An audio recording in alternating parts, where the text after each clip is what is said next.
All right, anatomy students, this is going to be your first video lesson in the muscular system. First, we need to learn about muscle tissue before we start to learn the names and location of all the muscles in the body. So let's go ahead and get started with that.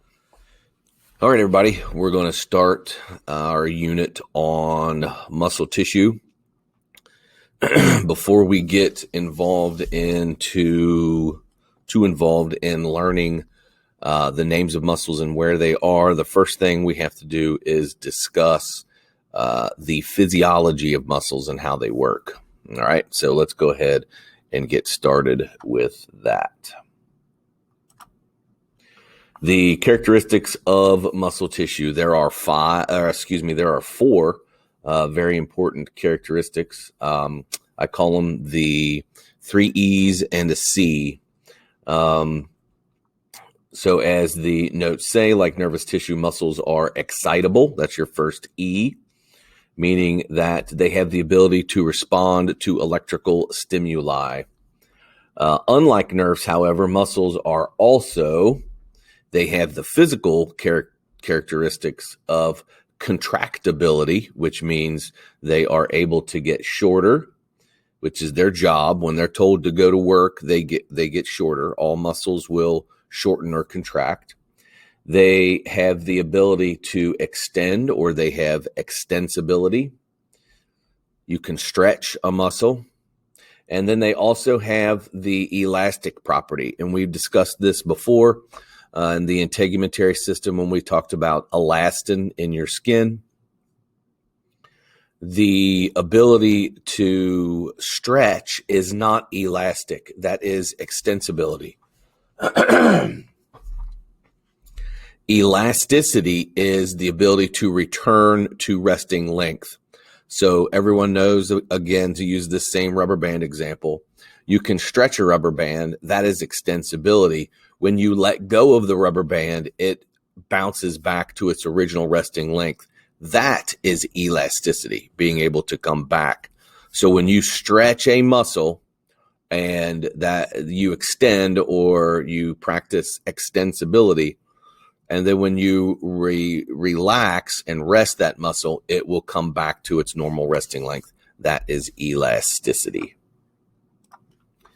Muscles make up a large percent of your body. Depending on the individual, it's going to be anywhere from 40 to 50% of your body's weight is all going to come down to muscle.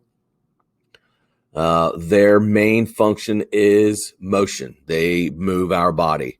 Again, they pull on the skeleton. The skeleton provides leverage for the muscles to work against, but the muscles are what moves the body. They also stabilize your body in position and help maintain posture. And one of the other things that muscles will do is they will generate heat, as we see on this slide. They will store substances within the body using sphincters. So when you hear the word sphincter, typically everybody always thinks of the one, at the very end of your digestive tract. But there are multiple sphincters in your body. Your stomach actually has 2 to keep food in your stomach until it's ready to either A, be moved on to the intestines, or B, to prevent it from working its way up your esophagus. So it's just not the one sphincter that everybody giggles about. They will also move substances through your body. Typically, this is done in a muscle contraction called peristalsis. When you swallow food, there's a wave of muscle contraction that pushes the food down your esophagus, follows it all the way down into your stomach, and that is called peristalsis. This is why you can eat or drink while hanging upside down, and this is also how astronauts in weightlessness are able to eat, because they don't need gravity for food to fall into your stomach. It's actually pushed into your stomach. And as we have just discussed, muscles also generate heat. They burn calories, and that puts off, you lose energy into the environment as heat, then that warms your body. If you've ever exercised, you know that you generate heat by moving your muscles. There are three types of muscle tissue found in the body: skeletal, cardiac, and smooth muscle, also known as visceral. We're going to focus almost all of our time on skeletal muscle in this unit. But because we're talking about muscle tissue, these other two bear mention. So this chart shows us a little bit about each one. We've seen this before in the tissues unit. Your skeletal muscle provides movement, heat, and posture. It is striated, multinucleated, and the fibers are highly organized and run parallel with each other. And skeletal is the only voluntary muscle. It is under your conscious control. You decide when they go to work. Cardiac muscle is in the heart. It pumps blood continuously. It works from before you are born until the day you die. It is also striated, but only has one nucleus per cell.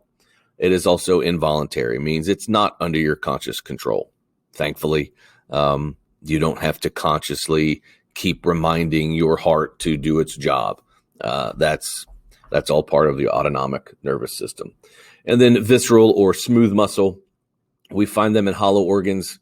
So in your GI tract, the uterus, and in your eye, not around your eye, but in your eye, that help changing the size of your pupil, for example.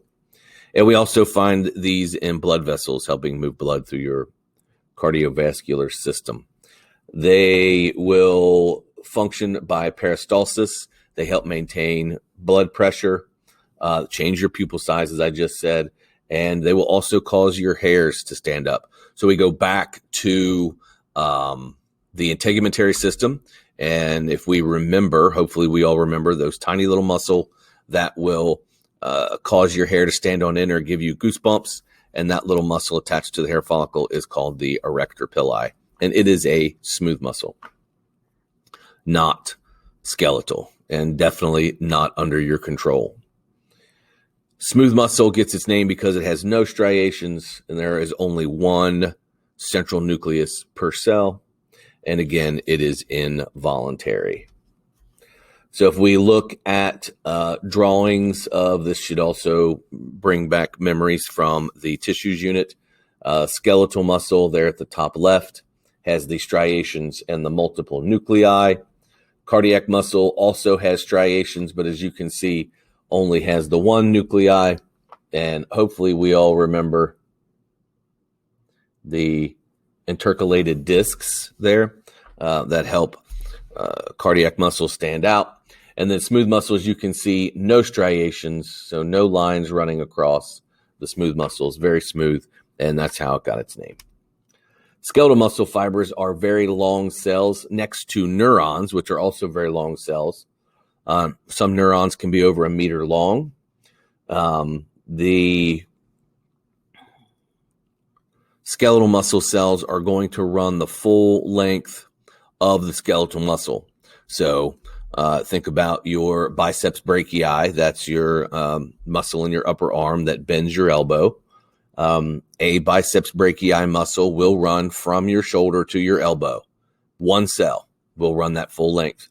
The longest muscle in your body is called the sartorius, and it is this guy right here. It runs from the front part of your iliac crest diagonally all the way across your thigh and attaches down here on the medial surface of your knee.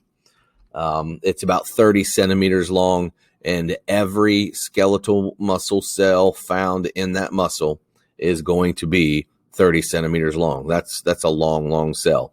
Now, there will be thousands and thousands of them running that full length, but they do run the full length of the muscle. So let's talk about how these muscles are organized. They have layers known as the epimysium, the paramysium, and the endomysium are all continuous within the connective tissue that form tendons and ligaments. They attach skeletal muscle to the bone and muscle fascia or covering that connects muscle and other muscles to form groups of muscles. So it's kind of hard to explain, but those layers, the epimysium, the paramysium, and the endomysium, that's connective tissue, and they're going to run from, say, take again, for example, the biceps brachii.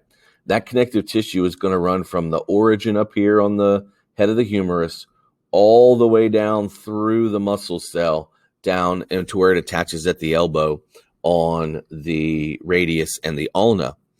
That connective tissue is continuous. It goes from one end to the other, and it will contain, imagine, being inside a sleeping bag.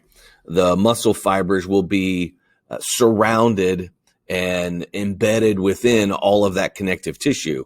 And that's what holds the whole thing together.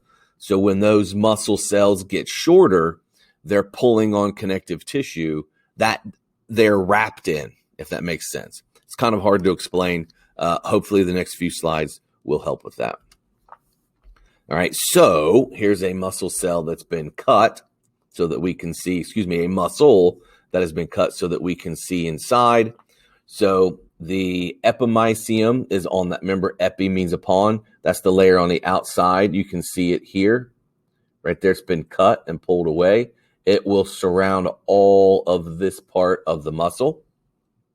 The perimysium is going to be around this part, that group of muscle cells there.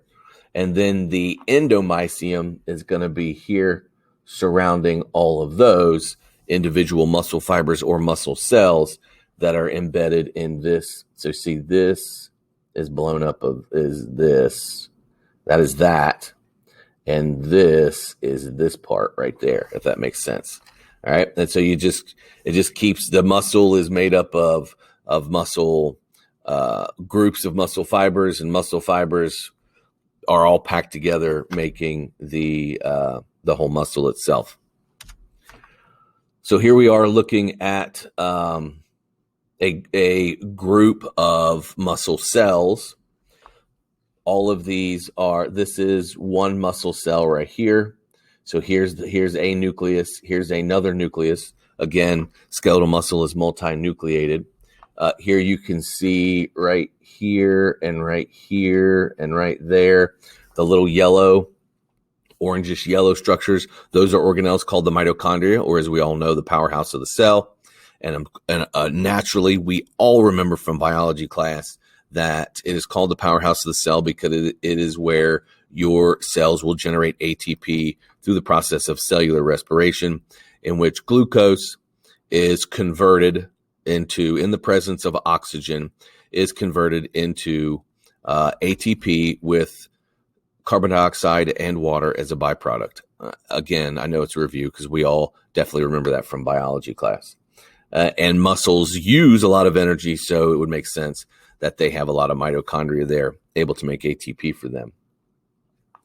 But you can see the perimysium surrounds this group of muscle fibers, and then the endomysium is going to surround the individual muscle fiber there. Okay? And then a muscle fiber or muscle cell is going to have lots of myofibrils inside of it, making up the whole muscle fiber. All right, so here's another section of the cell, the muscle that has been cut so that we can see the fibers inside. Remember, the endomysium is going to be around each and every one of the muscle cells. The perimysium way out here on the outside, it's going to be there. There are a couple other things that are listed in there. The blood capillaries, the neurons, the nucleus of the cell is given in here. This shows the striations, which are the alternating thin and thick filaments in each of the muscle fibers, the myofibrils, and so on and so on. And then we even get down to the actual filaments that are in there right there. And we'll talk about the filaments here shortly. So again, I can't say this enough. There's a lot going on. So the tendon is actually all of the layers of epimysium and paramycium, and the endomycium that surrounds all of this. All of that runs the full length of the muscle. So it's going to go all the way through the muscle. And it will, all of the connective tissue making those three layers will all come together and form the tendon. And again, the muscle cells themselves will be wrapped up and embedded within all of that connective tissue. I hope that makes sense.